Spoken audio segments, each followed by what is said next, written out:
आए कुछ अब्र कुछ शराब आए, इसके बाद आए जो अजाब आए।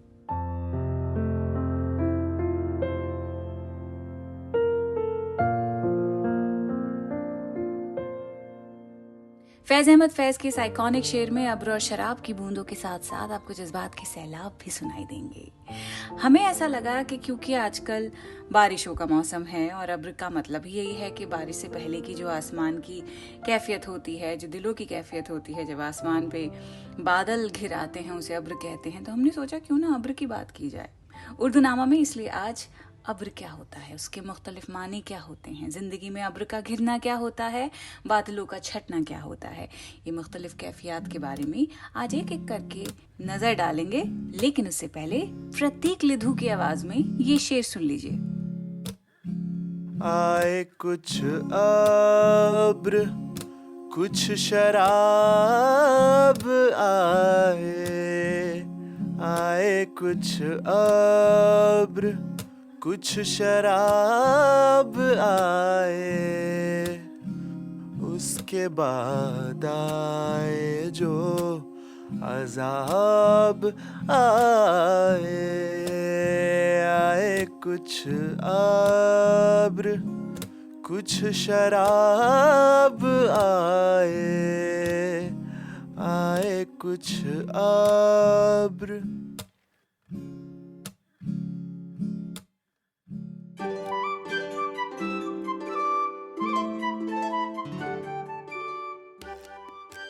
द क्विंट पे शुरू हो चुका है उर्दू नामा। मैं हूँ फबीहा सैयद। अब्र, जैसे मैंने आपको बताया, आसमान पे बादलों के घिरने को कहते हैं। जब बादल घिर जाते हैं और बारिश का सा माहौल बन जाता है उसे अब्र का आना कहते हैं।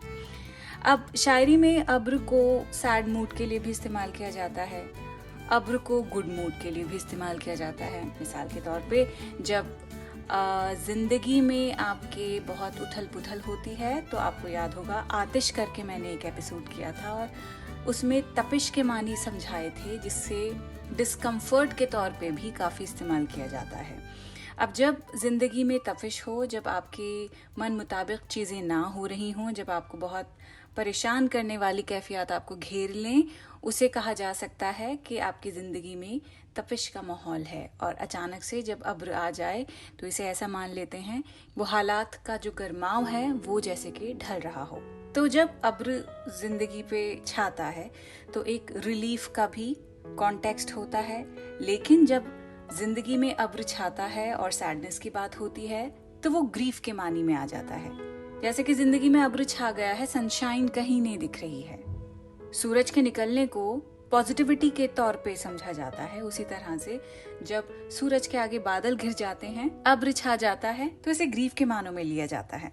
अब जैसे गुलजार साहब का ये शेर सुनिए कि गो बरसती नहीं सदा आंखें, अब्र तो 12 मास होता है। आंखों से बरसात होने का मतलब तो यही है ना कि आपकी आंखों में से आंसू निकल रहे हैं। तो लिखते हैं कि गो बरसती नहीं सदा आंखें, अब्र तो 12 मास होता है, कि वो बरसात की कैफियत अब्र हमारे दिल में 12 महीने चलता है। एक्चुअली बहुत खूबसूरत गजल है। मुझे ऐसा लग रहा है कि इसे पूरा ही पढ़ देना चाहिए। गुलजार साहब की अब आप फिर यह गजल सुनिए पूरी की पूरी, पूरे ध्यान से, फोकस से।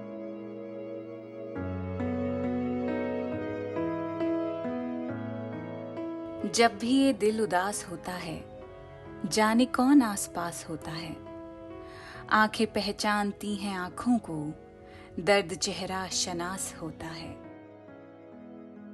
गो बरसती नहीं सदा आंखें, अब्र तो 12 मास होता है। छाल पेड़ों की सख्त है लेकिन नीचे नाखून के मांस होता है। जख्म कहते हैं दिल का गहना है, दर्द दिल का लिबास होता है। डस ही लेता है सबको इश्क कभी, डस ही लेता है सबको इश्क कभी, सांप मौका शनास होता है।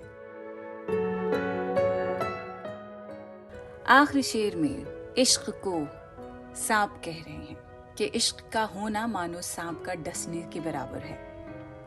अब अब्र के बारे में परवीन शाकिर का आप ये शेर सुनिए कि अब्र बरसे तो इनायत उसकी, शाख तो सिर्फ दुआ करती है। यहाँ पे अब्र को रिलीफ के तौर पे लिया गया है कि जो शाख है पेड़ों की, अभी आपको लिटरल मानी बता रही हूँ, उसका फिर मतलब क्या है, डीप मीनिंग क्या है, उस पर बात करेंगे। तो लिखती हैं कि जो पेड़ों की शाख है वो तो यही झूम झूम के दुआ करती है खुदा बारिश कर दे।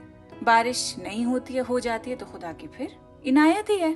शाख का तो काम ही है कि वो दुआ करती रहे। अब इसका मतलब क्या है?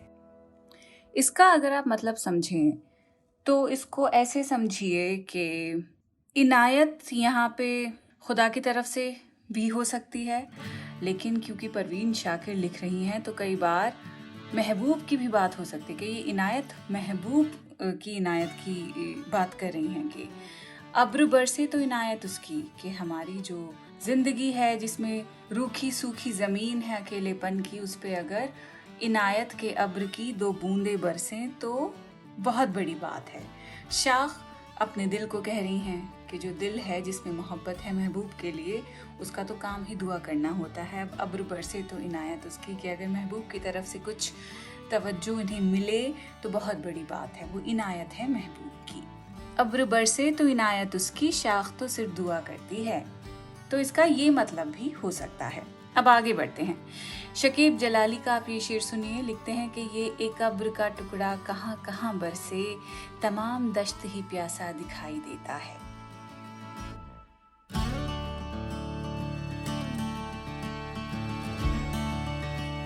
दश्त के मानी होते हैं जंगल के। तो लिखते हैं कि जो अब्र है इसका टुकड़ा, यानी जो बादल है इसका टुकड़ा कहाँ कहाँ बरसेगा। ये जो पूरा दश्त है, जो जंगल है यहाँ से वहाँ तक फैला हुआ, ये पूरा का पूरा ही प्यासा दिखाई देता है, यानी बिल्कुल मुरझाया हुआ दिखाई देता है, बंजर दिखाई देता है और कहने को जंगल है। अब ये शायर अपनी जिंदगी के हालात के बारे में भी कह सकता है कि एक छोटा सा रिलीफ है, जो भी जिसे अब्र कह रहे हैं ये, कि रिलीफ की एक वजह बहुत छोटी सी है, लेकिन इससे कहाँ कौन कौन सी चीज़ों को सुकून मिलेगा, कौन कौन सी चीज़ों को राहत मिलेगी, क्योंकि इनकी पूरी जिंदगी एकदम बंजर है, बिल्कुल प्यासी है। ये एक अब्र का टुकड़ा कहाँ कहाँ बरसे, तमाम दश्त ही प्यासा दिखाई देता है। अब इसको आप पॉलिटिकली भी ले सकते हैं कि अगर कोई एक पॉलिसी है एक स्टेट के लिए वो काम कर गई है तो उसके बारे में भी कहा जा सकता है कि भाई ये एक कारगर जो चीज़ हुई है, ये कहाँ कहाँ इसको अप्लाई करेंगे, कहाँ कहाँ ये एप्लीकेबल होगी। पूरा का पूरा जो भारत है, पूरा का पूरा जो मुल्क है, उसमें हर कोने की अलग अलग परेशानियां हैं, हर रीजन के अपने अलग मसाइल हैं। तो एक अब्र का टुकड़ा कहाँ कहाँ बरसे, तमाम दश्त ही प्यासा दिखाई देता है। I don't know, it's just it could be one interpretation. आगे बढ़ते हैं। अब आपको हम एक और शेर सुनाएंगे, लेकिन बताएंगे नहीं किसका है, वो आप बताइएगा। सब्ज़ा व गुल कहाँ से आए हैं, सब्ज़ा व गुल कहाँ से आए हैं, अब्र क्या चीज़ है, हवा क्या है। गैस कर पाए? फिर से पढ़ देती हूँ। सब्ज़ा व गुल कहाँ से आए हैं, अब्र क्या चीज़ है, हवा क्या है। क्या यार, नहीं पहचाने? अब इस गज़ल का अगर मैं अगला शेर पढ़ूंगी तो फट से आप समझ जाएंगे, फिर गेम वहीं पे ख़त्म हो जाएगा। ठीक है, पढ़ देते हैं। हमको उनसे वफ़ा की है उम्मीद, जो नहीं जानते वफ़ा क्या है। कंटिन्यू करूं? ठीक है। जान तुम पर निसार करता हूँ, मैं नहीं जानता दुआ क्या है। मैं भी मुंह में ज़बान रखता हूँ, काश पूछो कि मुद्दा क्या है। हम हैं मुश्ताक और वो बेजार, या इलाही ये माजरा क्या है। दिल नादां तुझे हुआ क्या है, आखिर इस दर्द की दवा क्या है। मिर्ज़ा गालिब की गज़ल रिवर्स में पढ़ दी है मैंने, लेकिन आइकॉनिक गज़ल है तो इसका एक शेर पढ़ने के बाद अगर मैं बाकी नहीं पढ़ती तो बहुत ही गलत बात हो जाती। खैर, मूविंग ऑन।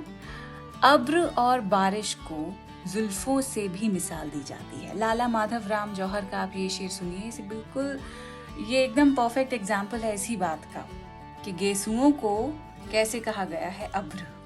सुनिए। बरसात का मज़ा तेरे गेसू दिखा गए, बरसात का मज़ा तेरे गेसू दिखा गए, अक्स आसमान पर जो पढ़ा अब्र छा गए। कि नीचे आपने बाल खोले अपने गेसू खोले हैं, और ऊपर जो उसका अक्स पड़ा तो बाल खोलते के साथ ही आसमान पे अब्र छा गया। एहसान दानिश को घुमा फिरा के बात करना बिल्कुल पसंद नहीं है, इसीलिए उन्होंने पीने के कुछ बहुत ही लेजिट रीजंस दिए हैं, जिनमें से एक है बारिश का मौसम। लिखते हैं कि उठा जो अब्र दिल की उमंगे चमक उठी, उठा जो अब्र दिल की उमंगे चमक उठी, लहराएं बिजलियां तो मैं लहरा के पी गया। मीर मेहदी मजरू मिर्जा गालिब के शागिर्द थे। उनका भी शेर बिल्कुल इसी तर्ज पर है। लिखते हैं, अब्र की तीरगी में हमको तो, अब्र की तीरगी में हमको तो सूझता कुछ नहीं सिवाय शराब।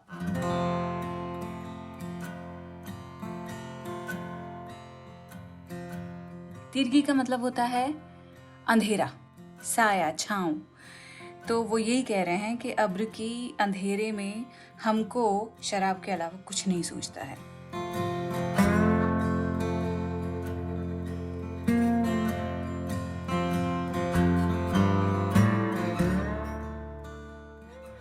अब अब्र की जब हम बात कर रहे हैं तो आपको एक और मैं जाते जाते गाना सुनाऊंगी जो है rude.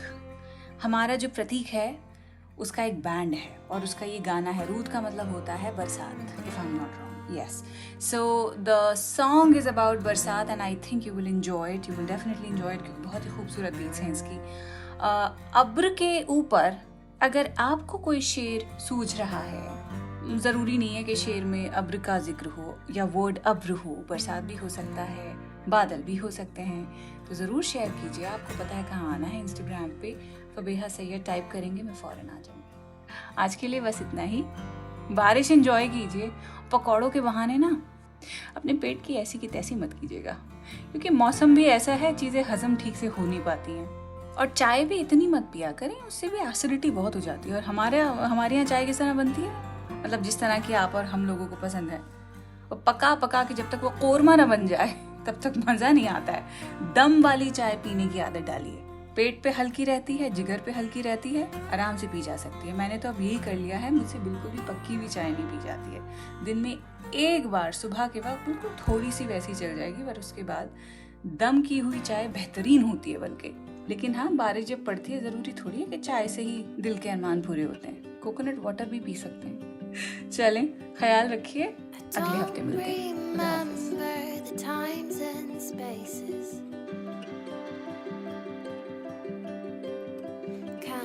Days down 5, 4, 3, 2, 1 and aces. I woke up in my old bed and the sheets were washed blue. Scraped knees, white shoes and untied laces.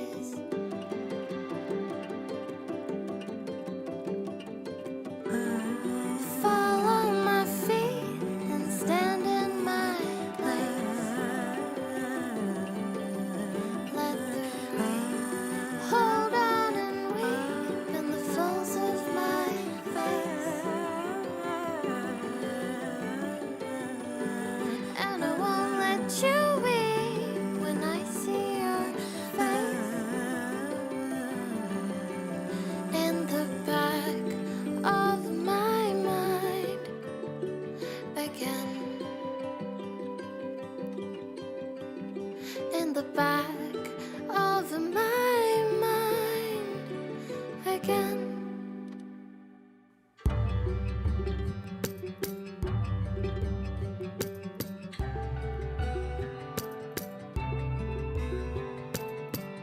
आ जाती है ये बारिशें मुसलसल यूं ही चेहरे पे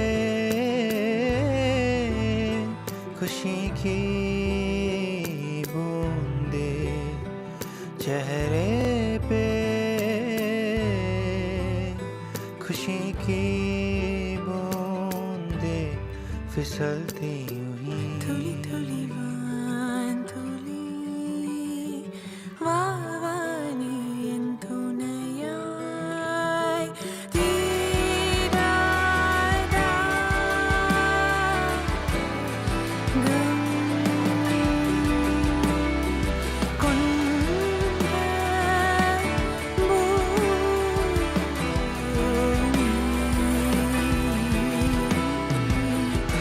my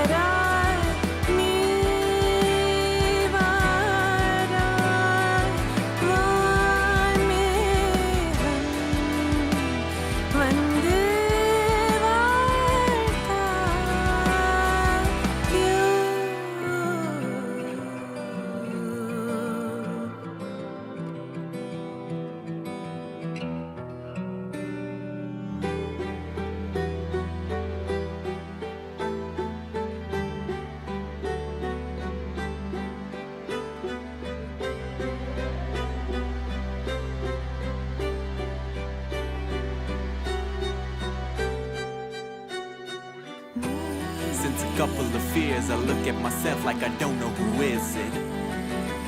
I don't know my face, don't know these emotions or limits. The person in the mirror looks like myself, but hell, this view is suspicious.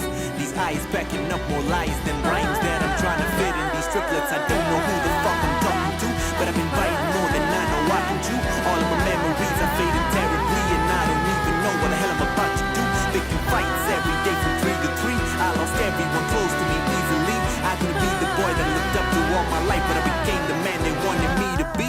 Thinking about the days when I was playing games, hide and seek, dog in the bone and paper planes. It's been ages since I got my hands in the dirt. Now I got my life in trouble, I'm the one to blame. Bitch, I feel ashamed, all of my life forgotten. Used to be times when I smiled more often. Nowadays I'm just stuck in my ways, wishing to just go back to the day when nothing was the same and there's no Novocaine and I could feel the pain. I'm फूलों gone. का खिल के मुस्कुराना भी है अजब, बड़ा ऐसे अब हवा में तो संग भी जल जाते हैं। जरूरत मुझे आंसुओं की होती, जरूरत मुझे आंसुओं की होती है। आ जाती है बारिशें मुसलसल यूं ही। उर्दूनामा द क्विंट का ओरिजिनल पॉडकास्ट है जिसकी एग्जीक्यूटिव प्रोड्यूसर्स हैं शैली वालिया और ऋतु कपूर, और इस एपिसोड को प्रोड्यूस किया है प्रतीक लिधु और अंजलि पलोड ने। इसे लिखने, होस्ट करने और एडिट करने वाली हैं फबीहा सैयद, और इसकी बैकग्राउंड म्यूजिक ली है BMG प्रोडक्शन से।